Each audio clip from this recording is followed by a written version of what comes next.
Hello, everyone. Surprise.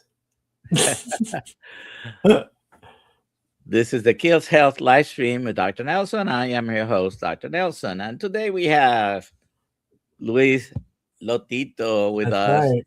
as our guest. Yep, I am. Let- Well, we can tell them I'm a substitute guest, but I'm glad I could be here with you Go guys. ahead. Go ahead. Can you guys hear me? I think, well, Yeah, I hear you. I know So, they can hear me. Yeah, no, just Dr. Nelson needed a friend today to help jump on the 3:00, the 3:30 live stream. So here I am to help you guys out. Hope everything is good. it's Hey, Rick, called a pinch hitter. pinch here And for we're going to real. go with the baseball theme. Why are Yes, we going with that? yes, we are. We have the very first meetup in the borough of Queens in New York City is happening this Sunday. So and it is this might be the first meetup that's like multi location. I guess the ones that have like the speakers and the restaurant is multi location. But this one we're starting at a baseball game and then we're ending at an all you can eat carnivore Korean barbecue dinner. So it's gonna be a lot of fun. I wish more people were taking advantage of it, but it'll be a good group. It'll be a good group. So, 4/12 is Sunday. Yes. Uh, I am a baseball fan. Yep. Lewis is a baseball fan, and Yep. we're going to be watching the Mets. But we want to share with people. We already have, I believe, 12 Yes. um, that have confirmed, but you're still in time. We do have a few extra tickets, Yes. and it's going to include a ticket to go and see the ball game. Mm-hmm. It's going to include a T-shirt. Oh, you have the T-shirts there, Louis? I happen to get the delivery right now. These are still in the bag. All right. There you go. So It says a steak a day take keeps a the day doctor. keeps the doctor away. Yeah. Well, it's not going to keep this doctor away, but Other we'll be doctors. happy. uh, Your and doctor. after the game, we're gonna go to a local Korean barbecue place, Mm-hmm. Yep. and I understand it's not this large place, so we're not telling Yep. people the location. You'll have Yeah, to I find know. out if you come. If you're not coming, then you don't need to You'll find know, out right? afterwards. The great thing about this restaurant that we're going to is it's not a chain. It's just a single mom and pop location. They've been there forever. And they help you. Korean barbecue is very famous with you cook yourself on the grill in front of you, or if you're going to hot pot in the broth or in the water. And this place, they actually, when they bring the meat over, they help you cook it quickly. They move it to plates and then they keep another meat coming on. So it's not like you're eating like one piece of meat per person and then it stops. They do a good job at keeping it coming, which is really good. Hello, everyone. We have lots of Oh. friends on today. If any of you have any comments or questions Mm-hmm. for Louis or for me, just go ahead and put it in the chat. Now, let's talk about a little bit keeping the doctor away, Yeah. because most people in this community happen to have ended doing carnivore because of health issues. And most Mhm. people that are still carnivore curious is because of health issues. I really haven't found anyone who felt they're perfectly healthy. Let me try carnivore. Yeah. Have you met Very anyone? I want to say very few and far between as far as people that are just healthy and want to try it. I think I probably have heard some stories on Dave Mack's show of people that didn't have any serious underlying issues. Maybe they did it with a spouse that was diabetic, but then themselves didn't have that's very, very few and far between. I think everyone finds it, and that's another reason why we find it later in life, typically, because when we're younger, our bodies are still able to keep up with the excessive carbohydrates that we're consuming in our diet, You and can it's not eat all the until damaging food, Mhm. and You bounce back. Yeah. you may not get sick. It's I often use the analogy of cars.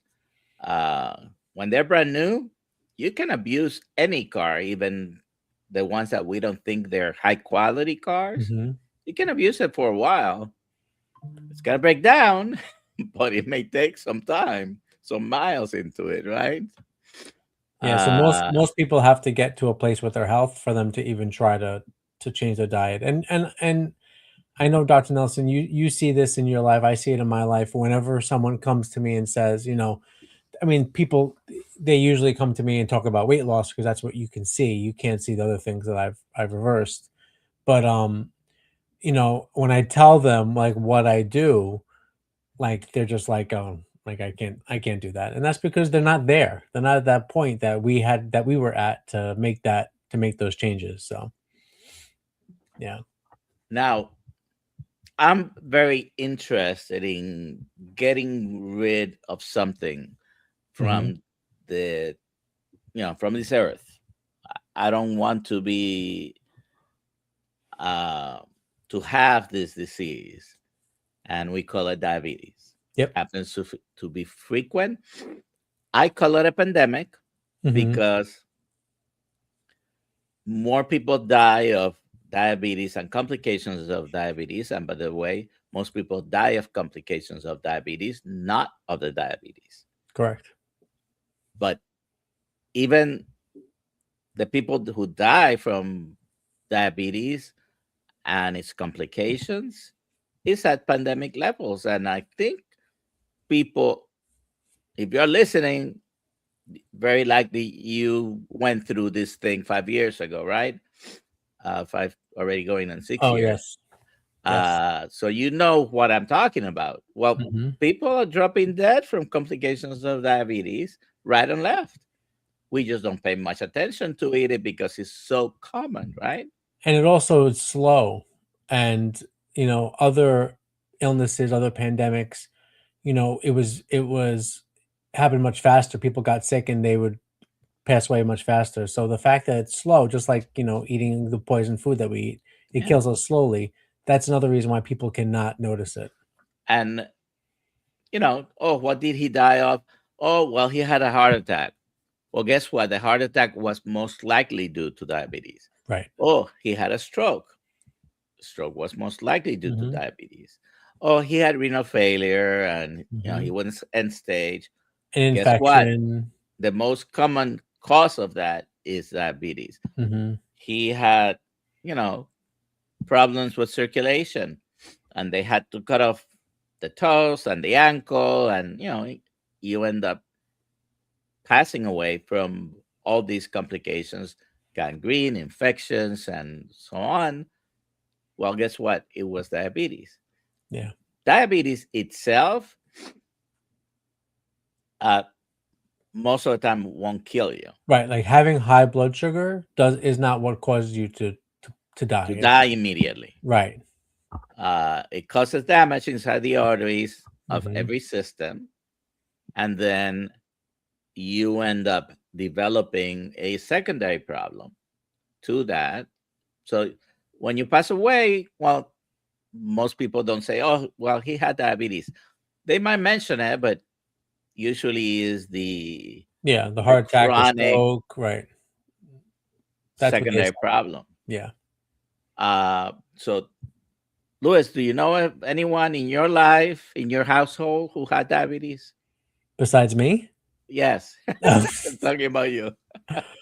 Yeah, listen, it's rough. I mean, I was diabetic for almost 10 years. I got diagnosed very young in age. I was probably around 31 years old. Records from that time period are not as good as I keep them now, so I'm not really sure exactly when my first diabetic A1C was, but uh yeah, I mean, this way of eating definitely has kept my blood sugar in the non-diabetic range. but I'm still, and I love all of our friends that are like that eat this way for 30 seconds and they A1C is 4.2, and it's great. And I still struggle with, if I'm not really, really strict, and I'm not even talking about eating sugar, right? Or potatoes. I don't eat that stuff. I will never eat sugar again. I will never eat a really starchy vegetable again. But if I eat late at night, the next morning my blood sugar is higher. So there's definitely something underlying still. So And there I are you know, few words that we use, and I definitely avoid using the word cure, yeah. because sometimes the damage is so extensive Mhm. that it's going to be a long time Yeah. before you can say, "Oh, I had a plate of rice." Not that I'm promoting that, but Mhm. and my blood sugar didn't go up to 200. But the definition of diabetes has always been based on your blood sugar level. Mhm. Okay, there are four diagnostic criteria at the moment. As far as I know, they haven't been updated. The most commonly used nowadays, which is the hemoglobin A1C being 6.5 or higher, And that's the easiest one to test. and Mhm. it's the latest one, it's the youngest criteria Oh. because it's only been available, I believe, 16, 17 years. It wasn't until either 2009, 2010 that hemoglobin A1C was used as a diagnostic criteria. Had been used for a long time before that to confirm and to see how your control had been, but it had not been used, uh, viewed as a criteria of diagnosis. But the other three, they all have to do as well with blood sugar levels, whether it was a fasting, which when I graduated from medical school, that fasting was 140. If you were 140 on two occasions or higher, you had diabetes. Many years ago, that was decreased to 126. Hmm. So anything over 100 is not normal on a fasting blood sugar. Anything over 126 on two occasions is considered diabetes. The other criteria include a glucose tolerance test or random blood sugars over 200 with the classic signs and symptoms. But all those four have to do with your blood sugar. That's the diagnosis. There is no particular test that I can do on someone and say unequivocally, "Oh, you have diabetes," unless I do one of those Mhm. four. Uh, so if I use that criteria to say someone has diabetes, if you don't fulfill that criteria, then I have to also say you don't have diabetes. And what I'm driving at is if you don't fulfill those criteria anymore and you're no longer using any medication, Correct. you reverse your diabetes. You reverse your diagnosis of diabetes, whether you say that you put it in remission or you have resolved it. We don't have to use the word cure, but very often, if you go back to eating the way you were eating, Mhm. you are going to have what you had before. I also find my blood sugar is tied, and I don't know if you can make any sense of this, is tied directly to also how much food I eat.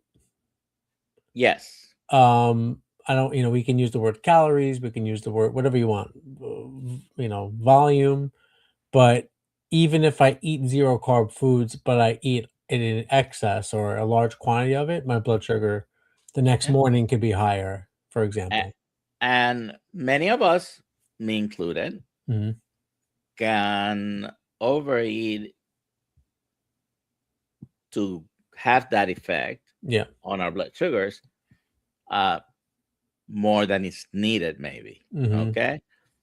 Uh, has nothing directly to do with calories, but when we're talking about eating a lot of food, Mhm. that translates in most people's minds as calories. And, Right. a couple of weeks ago, I think, or last week, someone had made a comment on a live stream that it's all about the calories. So actually, I'm glad you mentioned that You have because something to share? oh yeah. So let You me know, see. calories, it's just it's a convenient way to be able to talk about like quantity of food, because if you think about it, it kind of ties into that. Yeah. So, and I'm not saying quantity doesn't matter or that calories don't matter absolutely, but Right. it And is and the not. reason, yeah, Go the reason ahead. Go why ahead.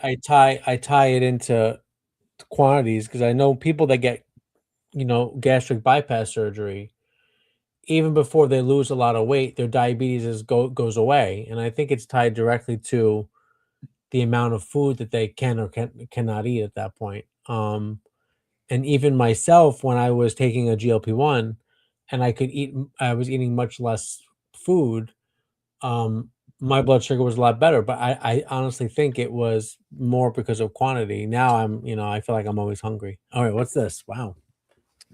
All right. So let's play this. And I went and did a little deep dive because of the comment, just to illustrate it. So And let I want to focus on the name of this presentation. It's the fallacy of calories in, calories out, and the metabolic. What word is that, Dr. Nelson? paradigm. Paradigm. Cool. Let me know if you can hear it, okay? Yep. I can't hear anything. Is it talking?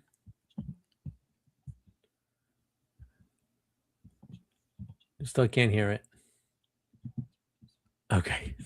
Hold on. Yeah, we'll try again. And look, it looks cool though. Yeah. So Lots of friends are on I today. am Hello. sharing the audio. I didn't hear it. Can you guys hear it in on YouTube in the chat?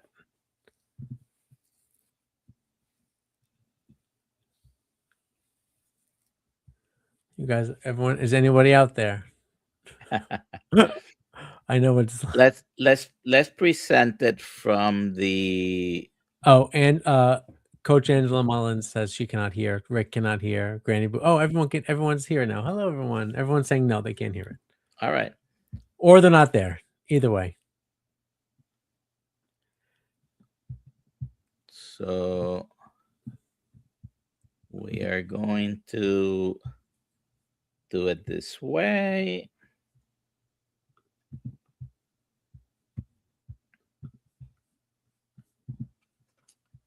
I was gonna load it on the StreamYard, but I had not had time. So I'm gonna play it from Sure. the web directly, and I'm sharing the audio, so hopefully. But yeah, you should. You do this all the time. It should work. All right, Sandy, we're gonna get it going. Thanks everyone for the feedback. A closed container, I hear it. burning fuel to produce work. The foundation of this model is the calorie. In 1825, physicists defined a kilocalorie strictly as the amount. Let's start it. For almost a century, weight loss advice has relied on a single assumption: energy in minus energy out.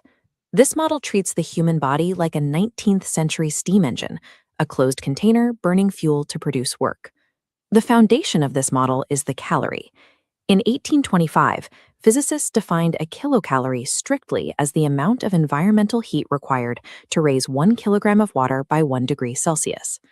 To determine the energy content of food, scientists use direct calorimetry. They dry a food sample, place it in a high-pressure oxygen chamber called a bomb calorimeter, and ignite it, measuring the total heat released by the explosion. A calorimeter guarantees rapid, uncontrolled combustion. The human digestive tract, however, operates through slow, enzyme-driven oxidation, capturing only a fraction of that potential energy as usable ATP. The human body is a selective filter. If you put a handful of dietary fiber into a calorimeter, it registers a high caloric value. If you eat that same fiber, you lack the cellulase enzymes required to break it down, and the energy is simply excreted. We are complex biological filters, not sealed incinerators. Applying static thermal equations to human digestion ignores the mechanical reality of human physiology. Processing different macronutrients carries specific biological costs, a mechanism known as the thermic effect of food. Protein requires significant energy for deamination and urea synthesis, meaning its net yield is consistently lower than its gross chemical potential. As an open biological system, the body actively adjusts its thermodynamic efficiency. When converting protein to glucose, or relying on ketone production, the body dissipates excess energy as heat.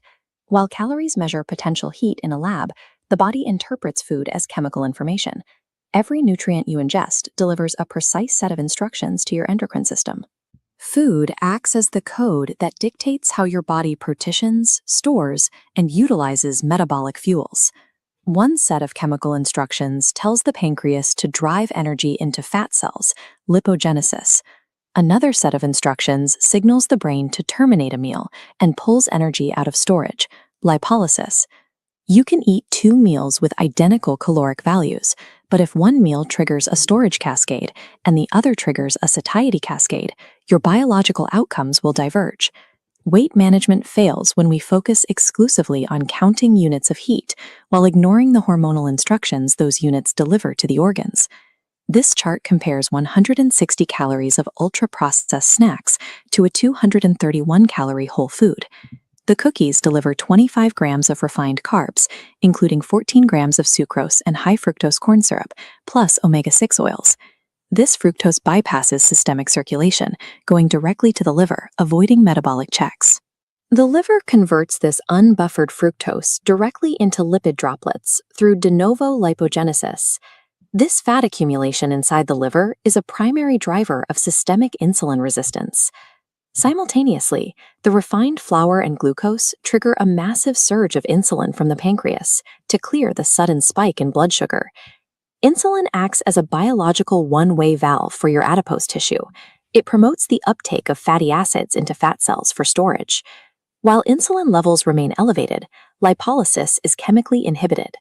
Your existing fat stores are effectively partitioned away from metabolic use. Because the fat cells are restricted, the brain detects a drop in available circulating fuel. The body enters a state of internal starvation, despite carrying energy reserves. This rapid clearance of blood sugar causes reactive hypoglycemia. The subsequent crash triggers a severe rebound in ghrelin, driving intense hunger within 90 minutes of the original meal. These 160 calories actively engineer fat storage and systemic starvation. When the body signals a survival-level fuel shortage, the biological drive for energy consistently overrides conscious efforts at portion control. Now look at the right side of the chart. 3 large eggs provide 231 calories, delivering 18 grams of protein and healthy fats. This causes almost zero insulin response, keeping the biological valve open for lipolysis. Digestion then stimulates satiety hormones like CCK and GLP-1. These hormones physically slow gastric emptying and send a sustained signal to the brain that the organism is fully nourished. The eggs also deliver essential micronutrients like choline, which the liver requires to package and export fat, helping to resolve liver fat accumulation. Clinical trials demonstrate that this specific hormonal profile results in a spontaneous reduction of total intake for the next 24 to 36 hours. By prioritizing chemical information over caloric math, a higher caloric load naturally resolves weight issues.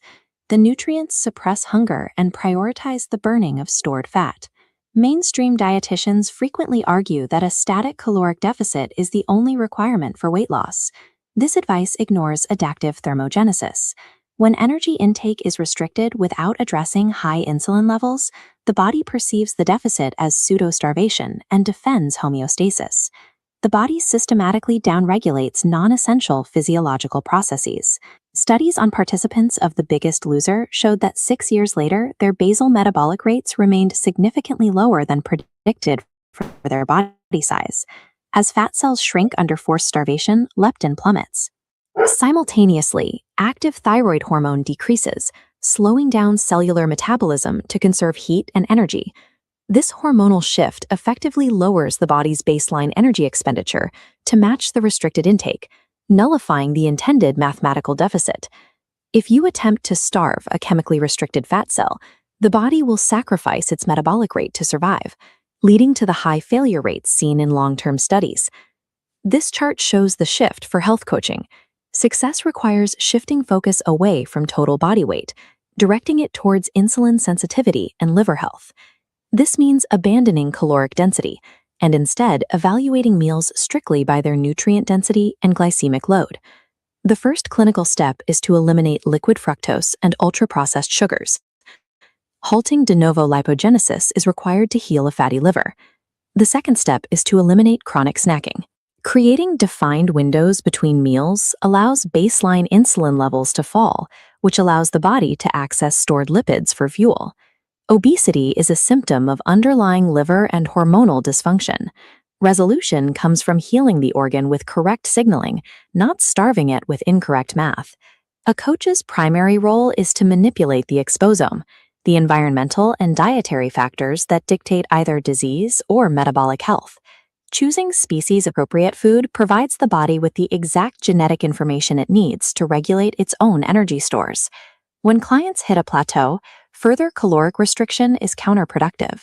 The solution is a closer examination of the hormonal signaling generated by their food quality.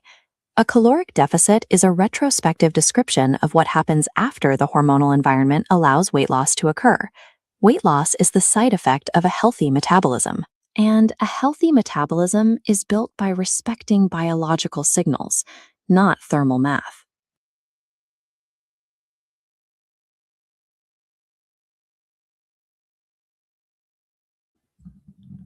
You're mute. I can't hear you, Dr. Nelson. Trying to avoid my dog bark coming through. You can lose weight with many different diets, and we've seen them throughout the years. But are they conducive to long-term maintenance of that weight? Probably not. The most famous experiment, I guess, for 70 years has been the calorie restriction promoted by Weight Watchers. Yeah. The long-term study right there.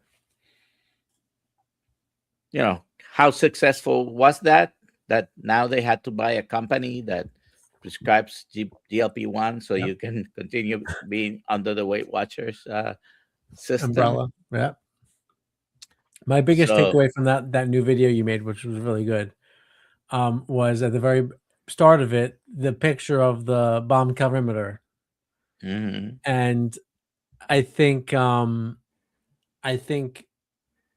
if you were to show that to people that are preaching calories in, calories out, it is so obvious that that's not how our bodies are, and especially about how controlled that environment is, right? How our bodies are not like that. It's just, it's not a closed system, so there are many factors that contribute. Yes, your level of activity and the amount of food you eat have something to do with it, but also the hormonal milieu is important. The nutritional value of the foods that you're eating, because when you eat fatty meat, you get satiated so much quicker, and you naturally eventually lower the amount of food that you eat. And yes, some people will still argue, yeah, but you still went to the calories in, calories out, basically, because you were eating less. Well, no, you were eating less because your body isn't getting nourished and completely satiated with the fatty meat. Mm-hmm. Yeah. All right. We have a couple of questions here. If you have any questions or comments, please put them in the chat. And so Brian Ari is asking me and you, the both of us. Thank you for your contributions, by the way. He frequently asks questions. This is to both of you. What do you do for exercise And do you sauna, cold plunge? So I'll say that my exercise is more seasonal. I like to do a lot of things outdoors, whether it be riding my bike or going for walks, stuff like that. I really dislike weight training. I really should do it. I know. And my wife is the exact opposite. She loves weight training. She goes to the gym and all that stuff. Um, I know more muscle would help with my blood sugar control. So it's one of those, things I'm in, torn in the middle there.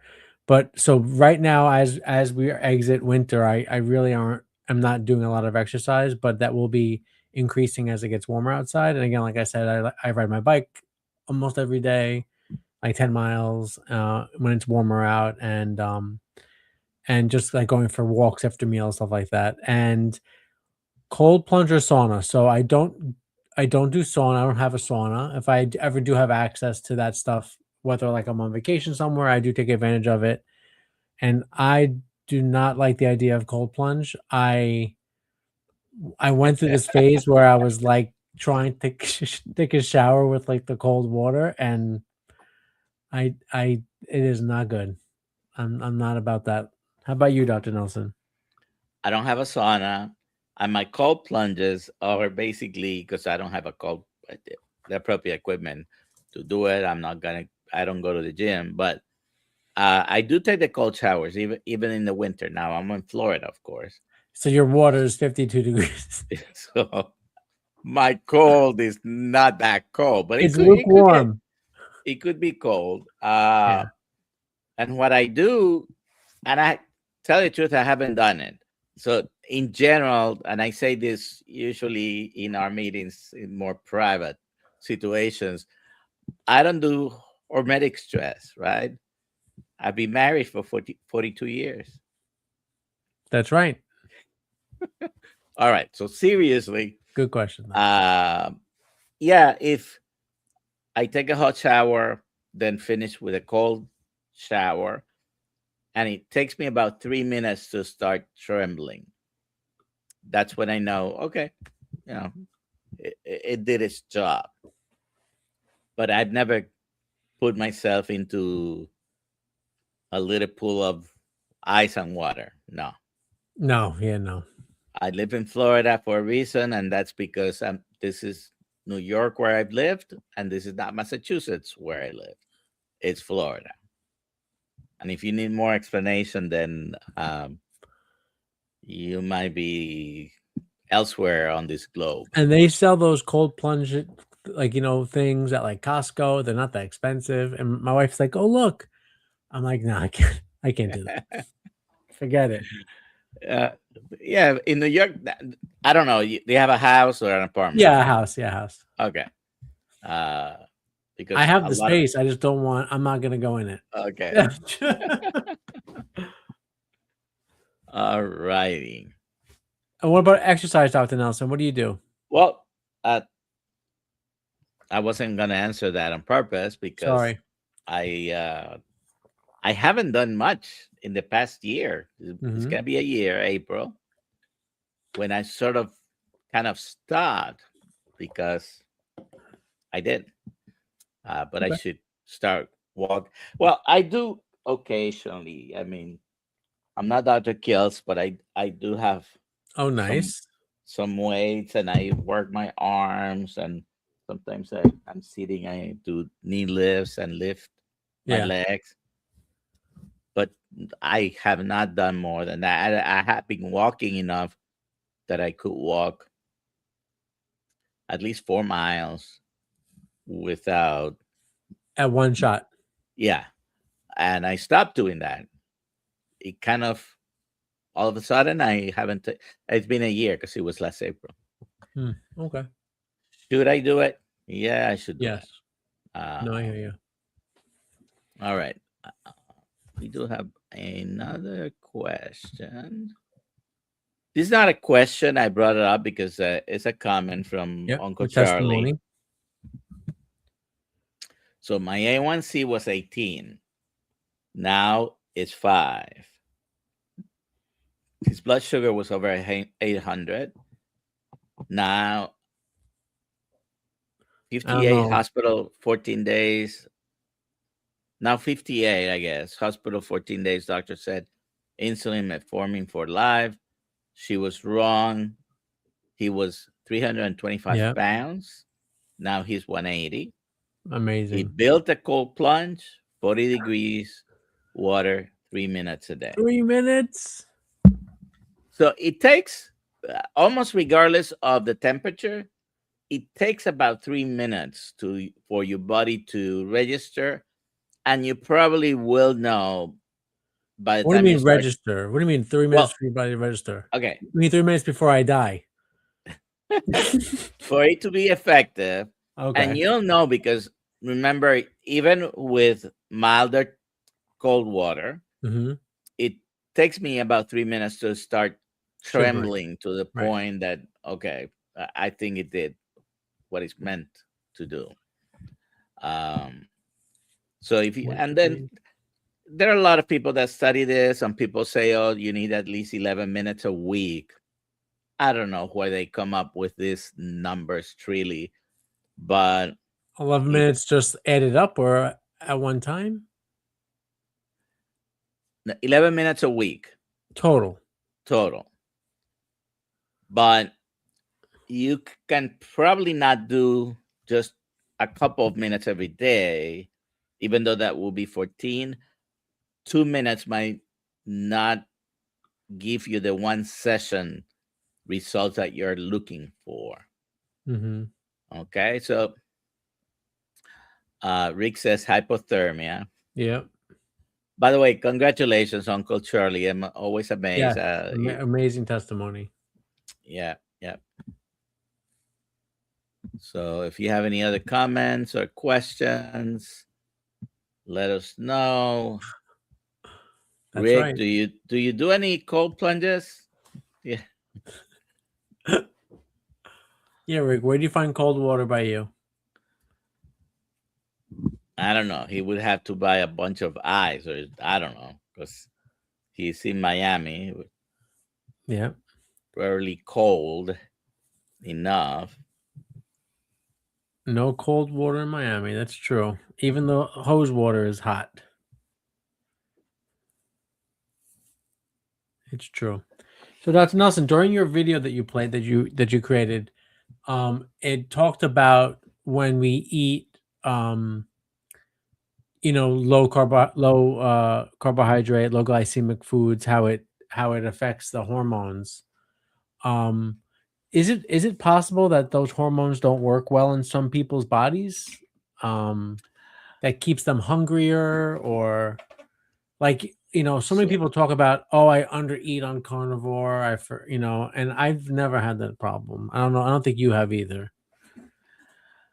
No, I don't undereat carnivore. Me either. So, and I've mentioned this before, but Yeah. my father taught me about leptin. Yes, you did say this. He had no idea what leptin was. He never mentioned the word. But he always said that some people have that little bell in their brain that said, you're full, right? So I always had trouble telling when I was full. So I would overeat because by the time I realized I ate too much, if the food was available, Mm-hmm. It would be just too late. There is a lag between the time that your hormones start telling your brain that you're full. That's why many people do advise that you eat slowly, as slow as you can, because when you eat like you're in a hurry, very often you're going to end up overeating, right? So if you eat slowly, chew your food well, you're gonna be able to tell when you are full quicker in Mm-hmm. relation to the amount of food you ate and the delay of time and all these things. So that is a good advice. Eat slowly, take your time, enjoy what you're eating, and when you feel that you're full, it's time to push things away. Mm-hmm. The other thing people advise, if you know you have a problem with eating too much, and I don't know, I credit that to my parents being children of the Depression, and it was always eat everything in your In your plate, plate. right? Uh, so the advice from some people is fill your plate to what you know you're probably gonna eat. Don't put any more. Don't overfill Right. your plate. Eat it completely. Wait a few minutes, and if you think you're still hungry, then you can go and have seconds. But don't treat it as a buffet where you're going through the buffet. You're filling up your plate because I don't know, they're gonna charge you every time you go to the Yeah. buffet. I don't know, but that's the way I used to eat before when I went to Golden Corral for lunch, Mm-hmm. or one of these cheap Load it up. buffet places. You load it up, and then before you have a chance to register, if you're full, you're walking through the buffet a second time. So one of the biggest problems is maybe you're eating too much. Not everybody. I'm not saying everybody has Yeah. the same problem, but uh, And maybe. another thing that I have that I'm still learning, and it's amazing every time, is just how we really don't need a lot of food to live. Um, and that's something that's so foreign, sort of foreign. How little we need to really eat to be well, and like watching how Dr. Kiltz eats, for example, is a good example of that, because he is someone that eats, I think, very little, but obviously he's in good shape. So yeah. So we were having dinner together last night. Oh yeah. At the you went to the movie. We went to the cholesterol code Yeah. screening, recommended to anyone. Just find where to watch it. Yep. We're trying to show it in Orlando. If we don't sell enough tickets, it's gonna be canceled. Uh, so if you're interested, please go to kiltzmeetup.com, and you can find there the link. Mm-hmm. I'm gonna show here actually what you're gonna see on the website. Where is it posted? Kiltzmeetup.com. So April 6th was yesterday. Oh, I got it. Here it yes. is. April 22nd. Hosted by Dr. Nelson. So you see there 2 events: April 12th, Queens, New York meetup, Mm-hmm. and then this date is incorrect. Hasn't been updated. It's actually May 6th. We changed it because we have some tickets sold, but we don't have enough. So instead of canceling, we're gonna try to do it on May 6th. However, we found out last night Dave Feldman was there with us, and he took some Q&A after the movie. Dr. Ovadia, Dr. Boss, Dr. Kiltz, Nice. and How many people were in the theater? Was packed? it was sold out. It was oversold, but there were 70 or 80 of us. Nice. So recommended. And people in this community, if you've been following Dave Feldman, Nick Norwitz, and all the people involved, you probably already know most of the information they presented. But of course, putting it together in a documentary, they did a good job as well. No, I can't wait to see it. So we found out that April 17, you're going to be able to buy it on Amazon. Oh, cool. Oh yeah, I think Karen Amazon Video. Yeah, I didn't know that.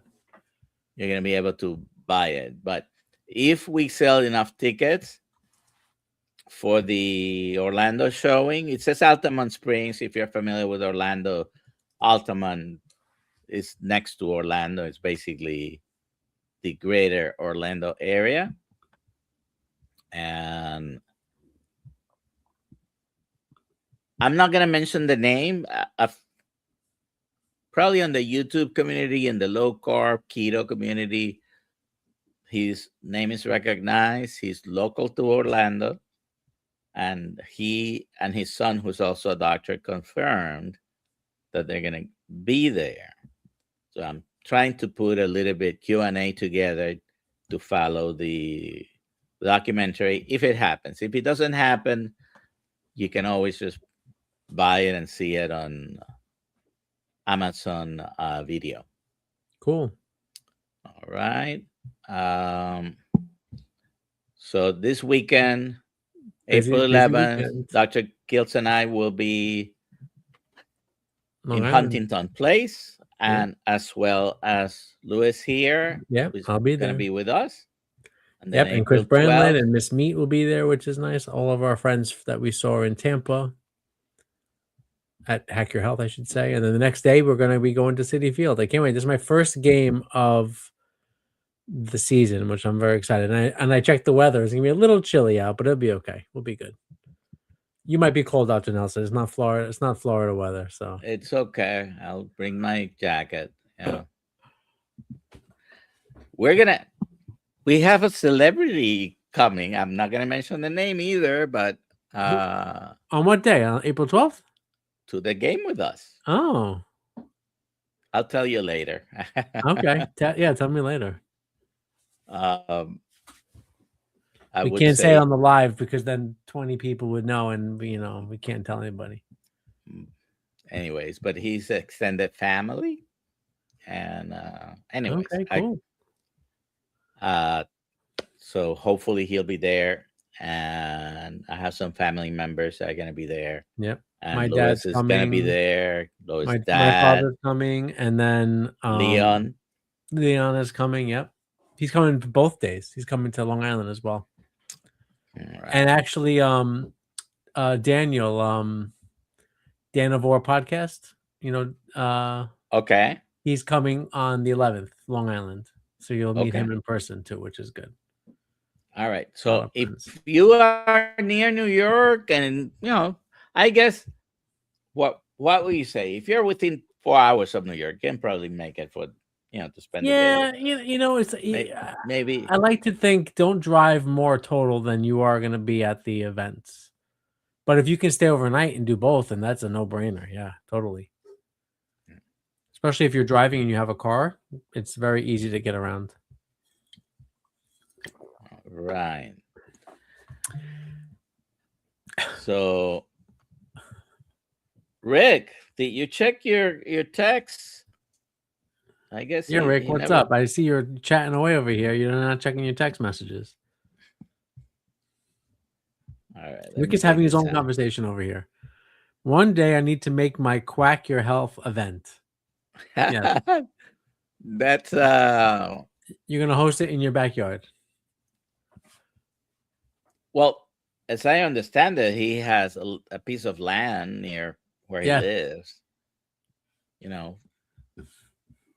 We can take a grill and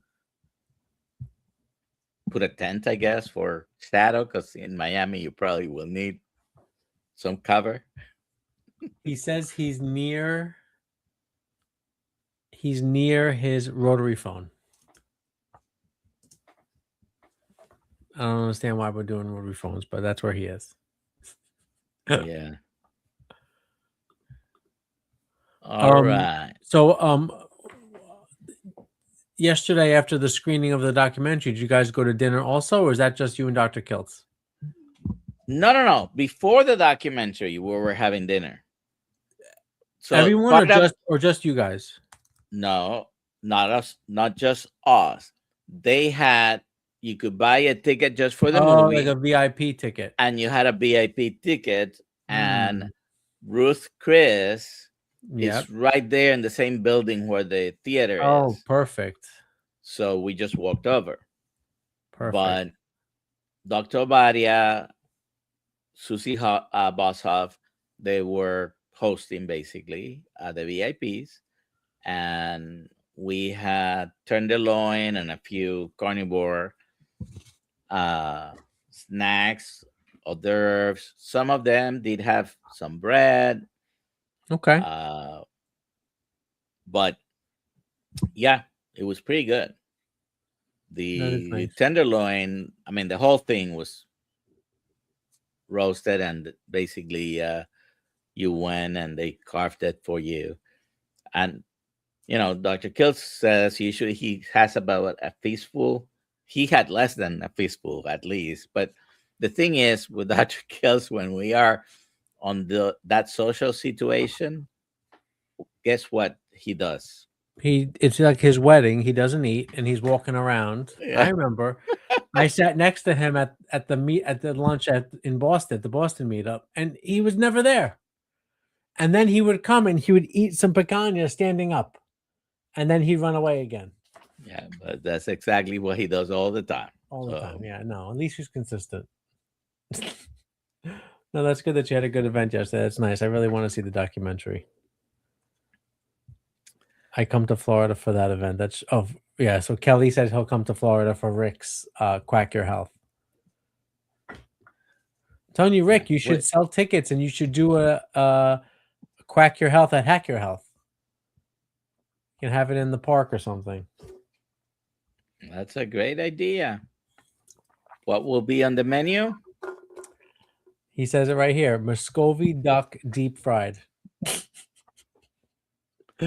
Oh goodness! I'm up for that. Do you use canola or soybean oil? Soybean oil? Yeah, he'll say for my truck. That's what he's gonna say right now. Say, Rick, we know exactly what you're gonna say before you say it. How is the coaching course? Every Wednesday when we have your Q&A, I see new people on all the time. It looks like it's doing pretty good. Yeah. So the Wednesdays are no longer. It was never mandatory. You could always go and watch a recording, but it's not really necessary unless you have questions. But yeah, it's going pretty good. We're gonna have a graduation every month, the last Monday of the month, at least for another couple of times. See how it works out.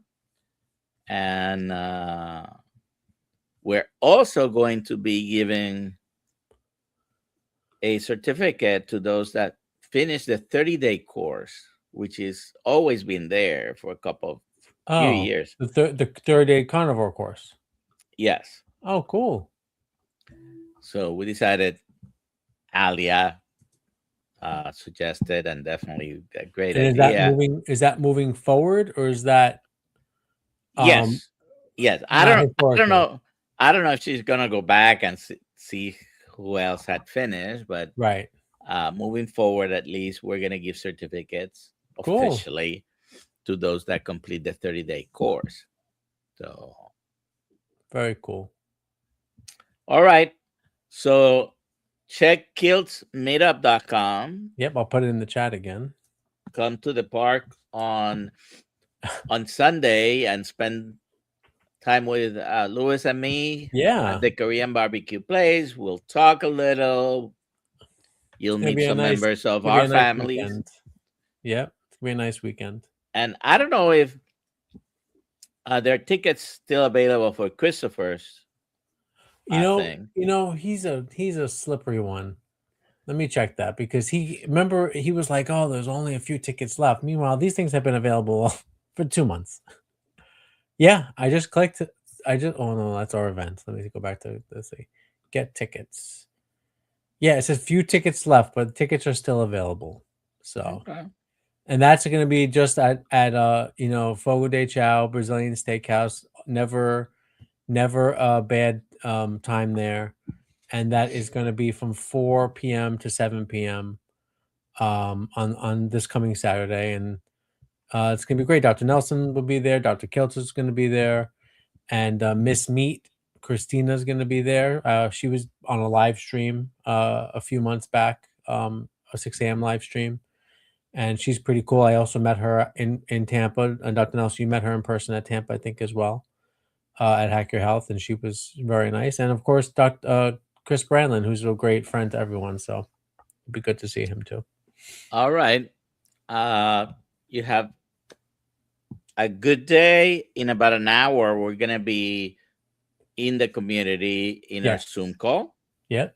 And we'll see those that are members there. If Yep. you're a member, be there. If you're And not if a you're- member, become a member. It's free. Just give your email address. All right, everyone. Have a great night. We'll see you soon. Oh, just free barbecue. yep. Sign me up. Okay. You have a great day. See you later within the community. Okay. Bye, everyone. Have a great day.